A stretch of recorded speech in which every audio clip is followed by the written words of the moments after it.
Oh man, I'm sitting here with Kuda Prov. You see what it is? The Glock is spark.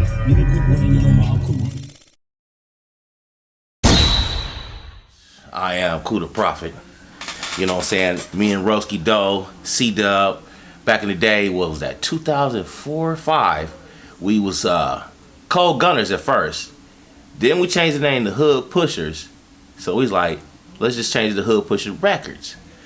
And from then on there, I'm talking about we going back to, we was recording on 4-track recording. Okay, we didn't even have the digital recorder in. We was doing tapes and just put them in the stores and selling them on the streets, going in front of Neva, you know what I'm saying, Berkeley, Rasputin's, wherever we can go to just get our stuff off, you know what I'm saying, and just, then the MySpace came around, we was jugging on that, making a lot of mixtapes, and then we got on a couple mixtape with Coke Monster and Dat Piff, and a couple of collabos with certain featured artists like Mr. Fab, and let's just say, who else? Zodiac out of Mississippi, my boy Cash Hatchet, a few people that still fuck with us, Chaos out of Los Angeles, and they still rocking with us, man. We still out here doing the thing. So are you a rapper? I'm a rapper. I don't like really saying rapper because that's like calling you a nigga, basically. How the media portrays it. I'm an artist. I'm a producer, and also the CEO of the company. Roski is the president. Like I said, we've been doing this for about almost, damn near 20 years, huh? Seem like. How many artists do your label have at the moment? At the moment, we have 2. Well, of course, Roski, and then me, and then I have Bang Bang out of San Francisco. You know what I'm saying? Then we got a couple people we talking to. We trying to reel them in. So we bringing in then a couple collabos with Chaos. Like I said, Blackwater Chaos out of Los Angeles. I got a song with Roz Kaz right now that's popping on YouTube called Uncomfortably. You can go check that out. And yeah. So what was the whole thing behind Hoodpushn? Where did that name come from? Well, the whole thing about Hoodpushn, because we was all in the hood. You know, we was on Funktown on 8th Ave, East 15th. Originally, I ain't from there. I'm from the 70s, but my family from Funktown. I got friends and family, and roll from that area. We talking Oakland, California? Yeah, East Oakland. Okay. For those that don't know, Oakland, California. That's where we hail from. And one day, me and Roski sat down. He's like, "We'll just say Hoodpushn Records."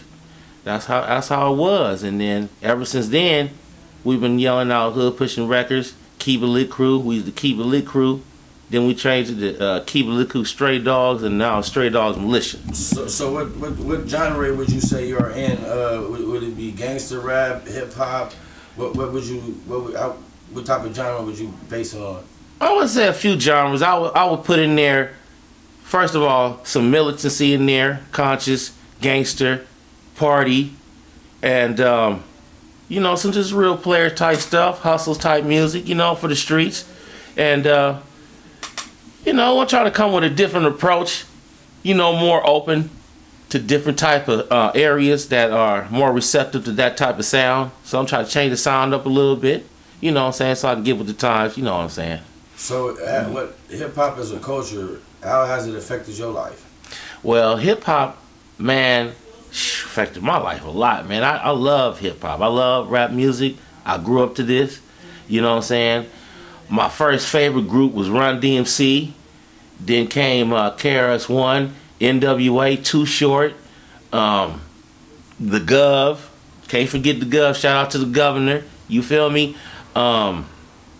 AMW from Rusdale out there on 77th, 76. You know what I'm saying? And it's a few people I'm trying to think of. Public Enemy. I was into Paris a lot, and Public Enemy and X-Clan.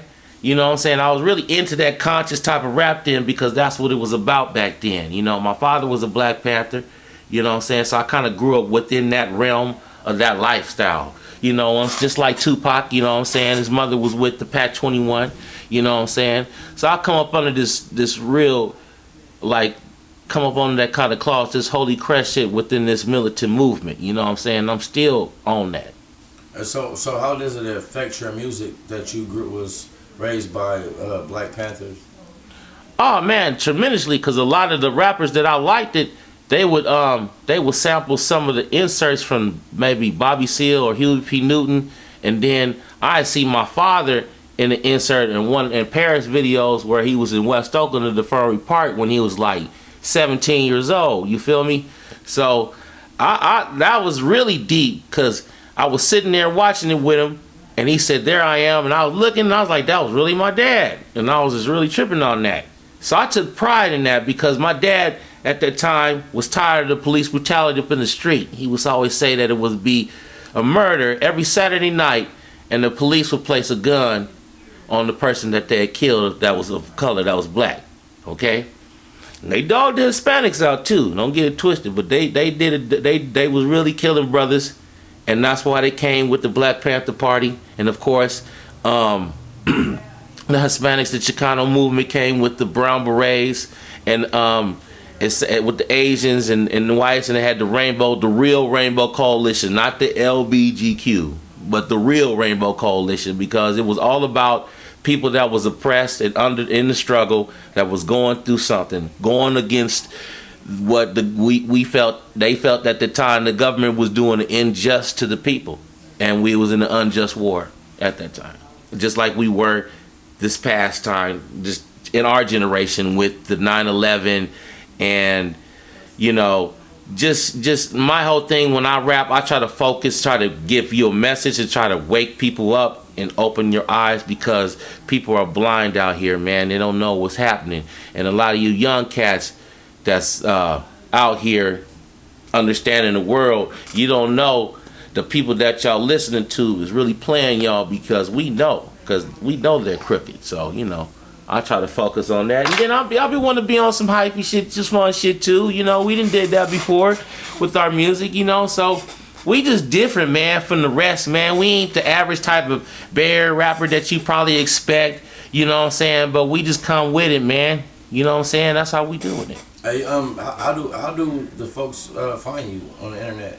Well, they can find me on, of course, YouTube, Spotify, all the media outlets and platforms and streams. You can find me. I don't care if it's Tidal, Apple, you name it, all of them. You can find me. All you have to do is type in Ku the Prophet. It's KUTHAPROPHET. You feel me? Or you can type in Hoodpushn Records in one word with a Z, HOOD. You feel me? PUSHN Records with a Z. You feel me? And you can find me right there. Whether, like I said, whether it be on YouTube, or you can go on Spotify, Pandora. I'm on there as well. Tidal, like I said, and it's good. Hey, so when you was growing up, were you surrounded by rappers? Were you surrounded by the pimps, with the players? Like growing up, and while you was growing up around these things, how did it affect your music and your psychological well-being right now? Well, I'm gonna tell you like this. One of my great uncles used to hang with the War Brothers, and he had a little pimping under his blood, right? That was my daddy's uncle, my grandmother's brother, her baby brother. We called him Cluster, but when we was kids, we called him CW growing up. And he had a Cougar, man. We used to love that Cougar he had. Just like the Cougar that Mac Dre had. He had the same one, but his was yellow with a black vinyl top. And we knew when he would come through, he'd come talk to us, give us a little change, and, toughen us up and all that, you know what I'm saying? Because I was raised around some real G's. My mama too, my mama, she was real hardcore, stern, didn't mince her words at all, you know what I'm saying? And I grew up around nothing but that, you know what I'm saying? Just growing up, walking outside, we would see all the pimps. When I grew up on 77th and MacArthur, used to have Papa Joe's. All the big time guys would come up there, get their cars detailed, you know what I'm saying? Coming to old school with the fifth wheel in the back, like they used to have the old school cars from like the 1930s and the 20s, gangster looking cars like the Capone days, looking whipped up, you know what I'm saying? And yeah, man, and being around the dope game, you know what I'm saying, I've been exposed to it. I don't want to get too off into detail, but yeah, I've been around that life, and you know, yeah, I know about it. Yeah, so listening to your music, are we able to hear the influence? Yeah, it's some influence of that in there for sure. And that's my whole thing. I want to get these young cats to understand that this street shit, man, it ain't nothing but a waste of motherfucking time. You being in the gang, whether you stubby, whether you case or crip, you blood, you koomy, you be whatever the fuck you is, man. Whatever, man. This shit is retarded, man. We out here going against the grain on each other over stupid shit. You feel me? And we need to be united as one. You man, I'm trying to tell you. They out here doing some fuck shit, you know, with the vaccines and all the mandate bullshit, you feel me? But you niggas still out here funking over some petty ass shit, man. You need to open up your eyes and expand your hustle in a better way, you feel me? Because there's more shit out there, you know what I'm saying, and what you tripping off on these streets that you don't even own, the government own. You over here fighting over streets that's named after white men in numbers. It don't make no sense. Hey, so right now, currently, what do you listen to the radio, or do you listen to, like, what are you listening to? Like, some people listen to SoundCloud, some people, you know, like, where you get your fix from? I be mostly on YouTube. Okay. That's what I do. I mostly be on YouTube. You know what I'm saying? You know, that's what I do. I fuck with the YouTube because I can pretty much damn near find all the stuff that I'm looking for that I like listening to. Like I grew up, like I said, I grew up listening to not just them. Ice-T is one of my favorites. Man, I love Ice-T.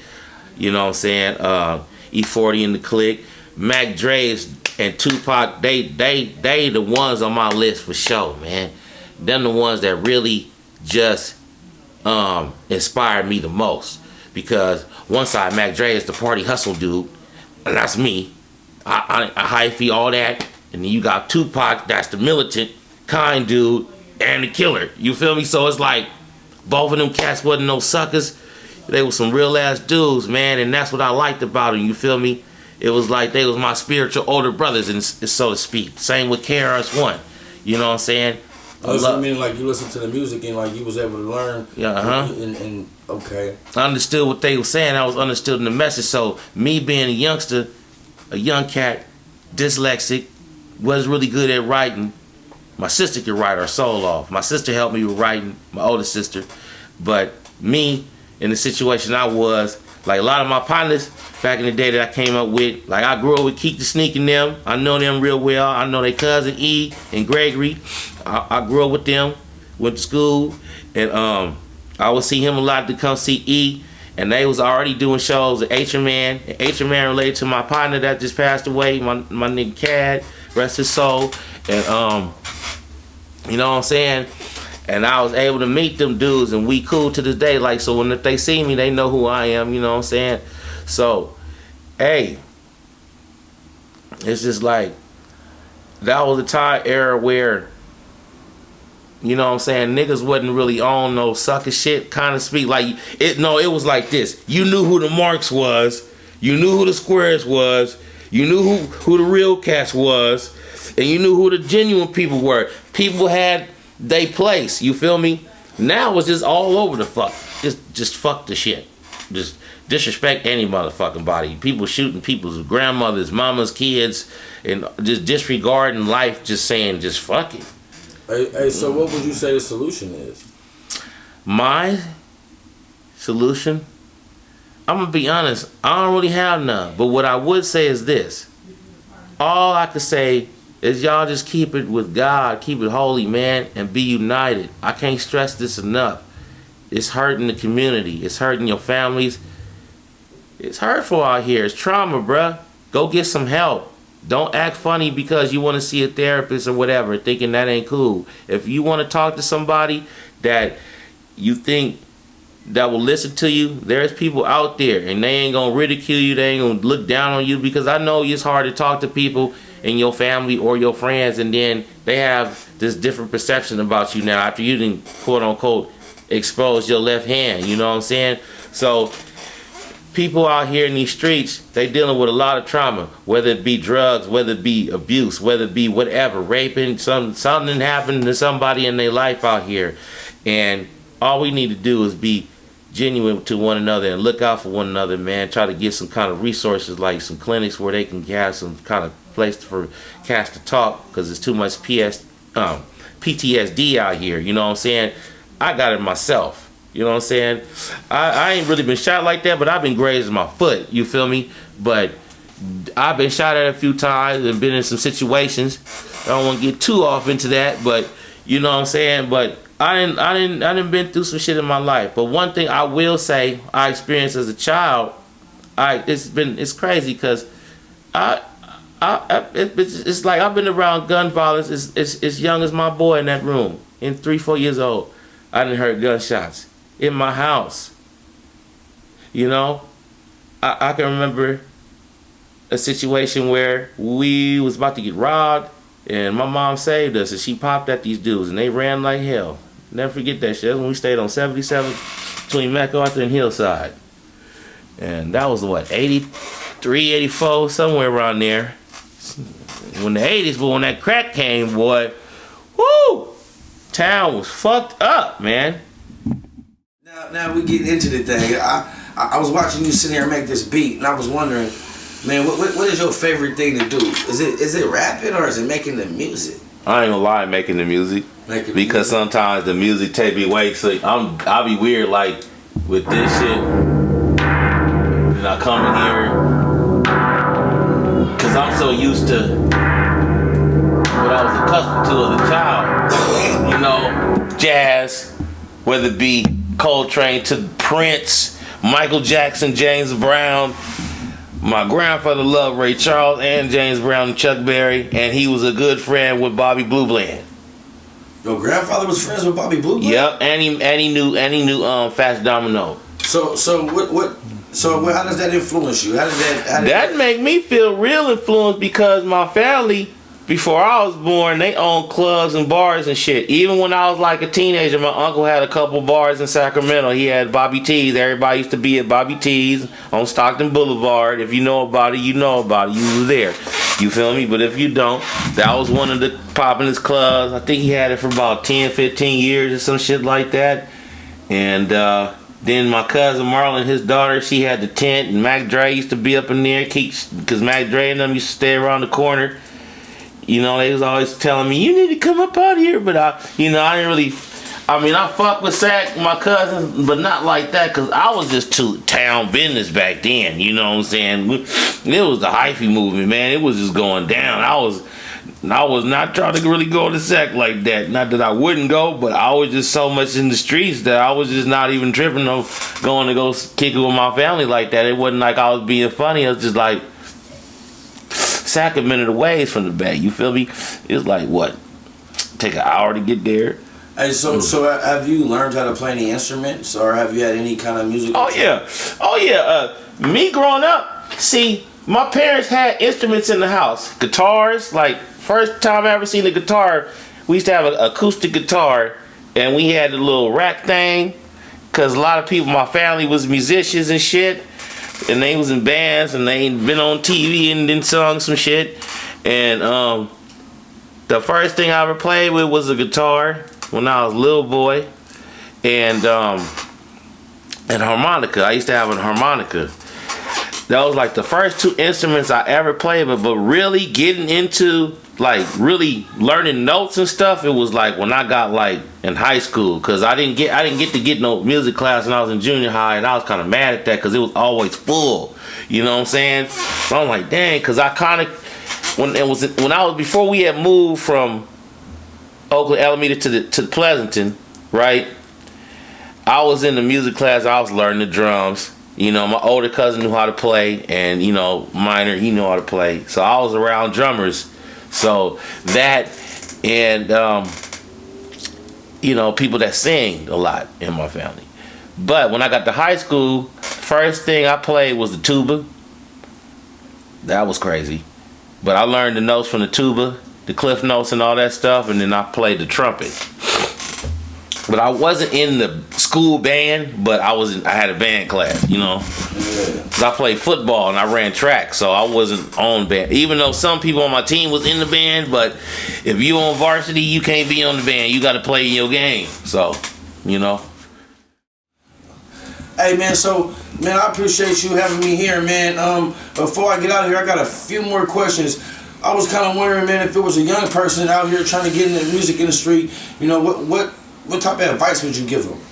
Man, don't let nobody pimp you. Cause my little cousin, Baby Papa, he rap with Big Papa. You know what I'm saying? I told him, I said, make sure that you got all your publishing and whatever. People say you ain't gonna get paid, but just make sure that you got you covered as far as like your BMI registration, IPI numbers and stuff like that. Make sure that it's recognized by the public of Congress, you know, stuff like that. So that way you can get recognition and people can pay you for stuff. Because sometimes a cat might hear your song, like might want to put it on a movie or something or a TV show. I've been getting cats getting at me about TVs and movies and stuff like that. So you know, it's always make sure that you got everything copywritten, everything is in your name, and they can't take that from you. I don't care what nobody say. Do not take no 360 deals, because when you guys take these advancements, right, from these record companies, they giving you all this money, right? See, that's not your money. Those clothes are not your clothes. Those chains are not your chains. The car is not your car. This is something that you have to bring back. That's why they gave you the money, so you can push the line, so you can have all these record sales, right? So that way you can bring back their royalties and then you get yours too. So, but a lot of artists don't be doing or be getting their money like that. For instance, Tekashi Rat 9. What dude was his manager was pilling him for all the money he was making and drawing and all them people, and he only getting 200,000 and this fool getting millions of dollars. Come on, man. And that was his manager. The manager worked for you. Let's get this right. You're paying a person to do a service for you. That means he works for you. Don't be like letting your managers trick you into thinking that he's the boss and he's controlling you, because they could be doing dirty deals on you too. You feel me? So you got to make sure you and your manager solid, and y'all got the percentage that he's desired to do the work he deserves. As long as he's doing his, you know, his good job and his due diligence and making sure that you straight, then everything should be good. Stop arguing and fighting over this motherfucking money, because it ain't nothing but paper. And you know what I'm saying? It's cool to have some money in your pocket, but don't let this shit change you, man. Man, make the money. Money don't make the man. Hey, so I was wondering, what is your favorite song right now that's out on the radio? I ain't gonna lie, I do like them cats from Detroit, Sada Baby and them. She be listening to them, so I be listening to what she listened to, right? And I liked the Draco. At first, it didn't, you know what I'm saying? It didn't really, you know, get me at first, right? Until I started just really listening to him, and I'm like, okay, I'm feeling it. And I seen a couple songs he did, you know. And then, of course, he passed, you know, sad and unfortunate. Hey, so what is it that you look for in a song that makes you like that song?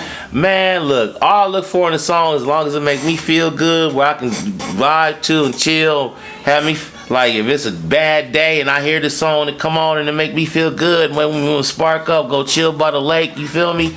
Hey, that's the type of song I'm looking for, man. And that's the type of music I'm trying to produce myself. Even though I got this song out because I was trying to come with a different approach on the times that we dealing with right now, you know, with the COVID situation and these mandates and all this other crap that's going. So that's the focus I was trying to pinpoint on this album. So the next album's gonna be a little different, you know, gonna be a little cool vibes going, you know what I'm saying? Gonna bring some funk to it and some party type situation, especially on the Fully Weeded album that we've been working on. We got that coming out, me and Rosie with the Keep It Lit Crew, Stray Dogs Militia. Also, I got my boy Bang Bang, that's gonna be an artist I'm working on right now out of the city. Like I said, we're gonna work on the mixtape and get his album going. Family Affiliated Mafia, that's my homie since day one too. You feel me? I'm an East Oakland nigga, but I got love for my niggas from the city. They got love for me. Just like I got love for my Oakland niggas that got love for me. Niggas need to start tripping off this little divisive type of shit, thinking motherfuckers better than nobody, nigga. Everybody shit between two cracks. That's what my granddaddy always say, man. So hey, look, check this out. All that other confusion bullshit the motherfuckers got going on out here, man, stop that shit, man. Straight the fuck up. There's too much motherfucking money out here. There's too many motherfucking fine ass bitches out here for a motherfucker to get or whatever you tripping off, man. Just get that shit, move on, man, and stop tripping off a motherfucker out here that's doing his thing. Three artists that you would like to work with, that's not from here. That's not from here? Yeah, that's not from California. Not from California. Redman. Look at the camera. Tell him you want to work with. Oh shit, I'm hot. Hey Redman, you know you smoke. You know how that shit be, man. I love to rap with you, Meth, and fucking Cool G Rap.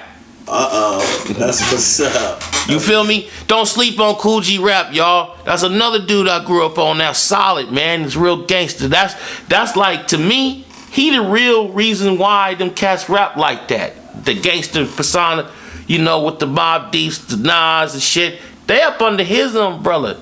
I remember him rapping with Big Daddy Kane when they was the Juice Crew. Okay, you feel me? Man. Come on, I gotta give it to the East Coast, man. They started this shit, man. You feel me? I got much love for the East Coast rappers, man. I mean artists. You feel me?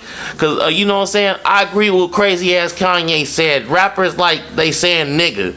I ain't gonna lie. But nigga, you shouldn't have fucked with that bitch, man. You should have pimped the bitch, man. The bitch had all that motherfucking money. You shouldn't even knocked her up, bro. You had the bitch in your hands, man. You should have seen the Ray. I know you saw the Ray J tape, brother. Man, I'd have seen like that. I'm like, put a pig on a wig. Put a wig on a pig. You feel me? Shit, fuck that, bitch. Man, but I feel you, though. Get your motherfucking kids, man. Stop doing all that sucker shit on this motherfucking social media, because your kids gonna grow up and see y'all stupid ass doing that retarded shit. You feel me? That's what I'm talking about, man. Dividends, man. Why motherfuckers out here be doing the stuff, the fuckeries, man? Get some water. I don't know, but they need to give me interviews. I want to talk to them. Yeah, man. After them. Maybe after I interview them, you'll know. They'll tell me about it. Hold up. Yeah, ask them motherfuckers, why you be tripping so hard? I be like, what's up? You feel me? Why you tripping so hard? What's wrong with you? Pussy can't be that good. You feel me? Ah, man, come on, man.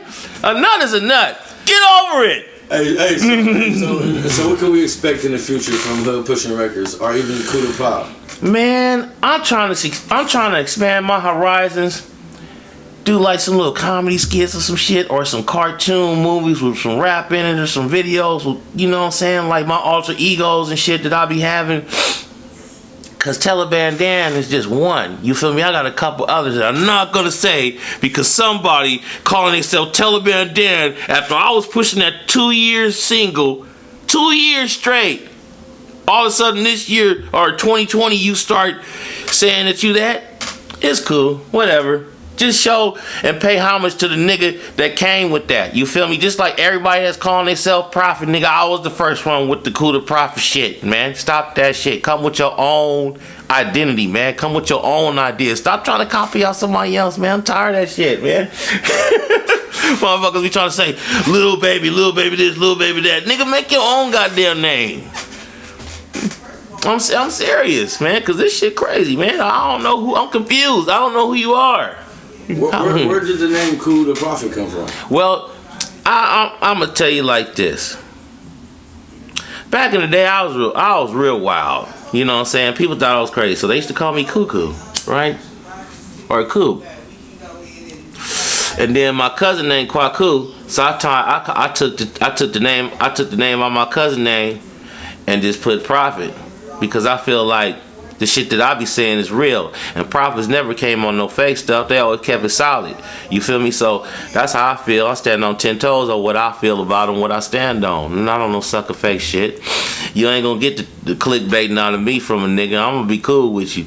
And shouts out to motherfuckers on that Clubhouse shit. I'm talking about the motherfucker that push the knife bullshit, man. Y'all some real square ass niggas, and that other shit, 100 NT, all that other fake ass shit, man. Y'all niggas, all y'all do is argue on there like a bunch of bitches, man. That shit's not real, man.